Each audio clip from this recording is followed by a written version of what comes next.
Sabe aquela sensação de que a sorte vem em ondas? Que às vezes tudo dá certo e de repente parece que tudo desanda?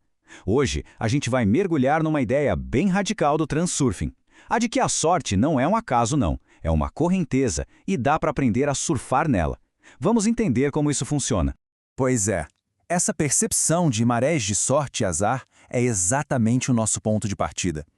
E segundo o autor Vadim Zeland, isso não é só uma impressão, não é coincidência. Na verdade, é o resultado do que ele chama de uma espécie de física metafísica. Então, vamos para o primeiro grande conceito, a onda da sorte. É bom a gente já esquecer aquela ideia de que sorte é algo poético, abstrato. No transurfing, ela é descrita como um caminho real, sabe? Uma trajetória que existe de verdade dentro de um campo imenso de possibilidades. Para a gente conseguir entender a onda da sorte, primeiro a gente precisa saber onde ela existe. Zeland propõe a existência do espaço de variantes. Pensa nisso como se fosse uma biblioteca metafísica gigantesca. Um arquivo que tem o roteiro de todos os cenários possíveis da vida. Tudo que já aconteceu e tudo que ainda pode acontecer já está lá como informação. E dentro dessa biblioteca de possibilidades, a onda da sorte tem uma definição bem específica. Ela é uma sequência de setores favoráveis, uma linha de vida onde os acontecimentos simplesmente se alinham a nosso favor. A grande sacada aqui é que não é mágica, é uma trajetória que já existe e que pode ser acessada. E é aqui que a chave vira. A visão normal diz pra gente lutar, batalhar pelo sucesso. O transurfing diz não lute, sintonize. O sucesso é como uma estação de rádio que já está no ar, tocando a música. A gente não precisa criar a música, só precisa achar a frequência certa no nosso dial e começar a escutar. Ok, beleza. Se dá para sintonizar essa onda, qual é o nosso dial? Como é que funciona essa mecânica? Bom, a resposta está num princípio que é até bem simples de entender. O pensamento funciona como um bumerangue. A ideia é a seguinte: todo pensamento, quando ele está carregado de emoção, vira uma emissão de energia. E essa energia, igualzinho a um bumerangue, sempre volta.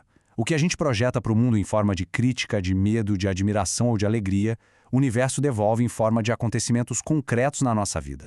Essa é talvez a melhor analogia para entender o processo todo. Pensa na realidade como um grande espelho. Ele não tem opinião sobre ninguém, não julga se o que a gente está pensando é bom ou ruim. Ele simplesmente reflete, com um certo atraso, a imagem que a gente projeta de forma consistente com os nossos pensamentos e sentimentos.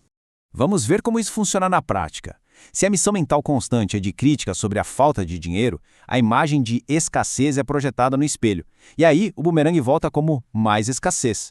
Aquele medo obsessivo de que algo ruim aconteça, isso sintoniza o setor exato onde aquilo acontece. Mas olha o outro lado.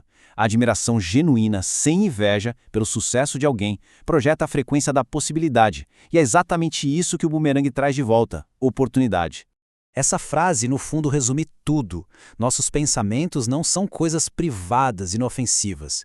Eles são a causa primária dos eventos da nossa vida. São os bumerangues que a gente está lançando o tempo todo e que, inevitavelmente, vão retornar. Com a teoria na cabeça, a pergunta é, como é que a gente sai da plateia e sobe no palco? Como a gente deixa de ser um receptor passivo das circunstâncias e se torna um transmissor ativo da realidade que a gente quer? É aqui que o transurfing se torna uma verdadeira tecnologia de gestão da realidade. A prática central é a transmissão. Isso nada mais é do que gerar, de propósito, a frequência do resultado final. É sentir a alegria da conquista antes de ela acontecer.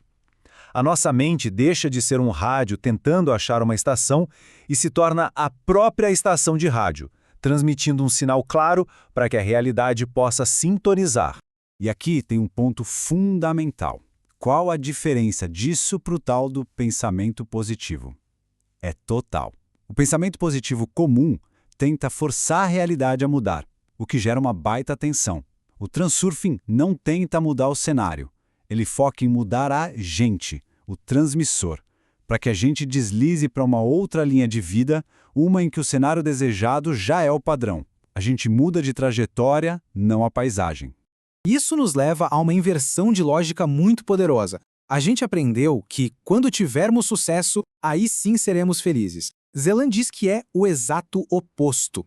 A alegria, a satisfação, a gratidão, elas não são o prêmio no final. Elas são a ferramenta de trabalho. A gente usa o sentimento de alegria para sintonizar a frequência onde o sucesso se manifesta.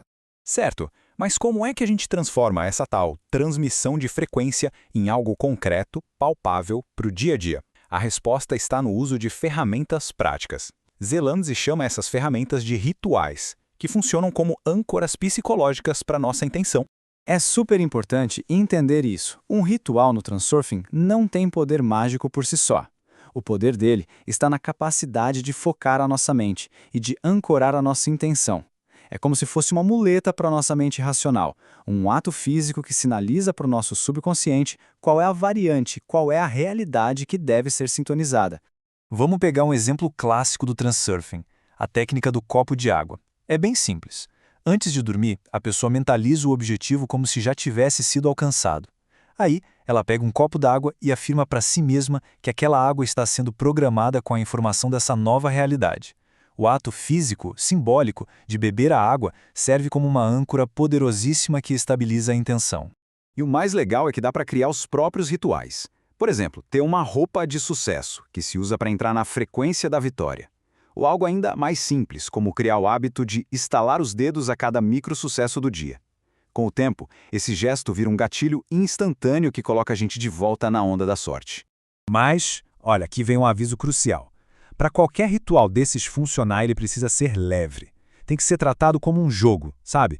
Não como uma questão de vida ou morte. O excesso de importância, a ansiedade, tudo isso cria uma tensão de energia que acaba bloqueando o efeito. A leveza é a chave de tudo.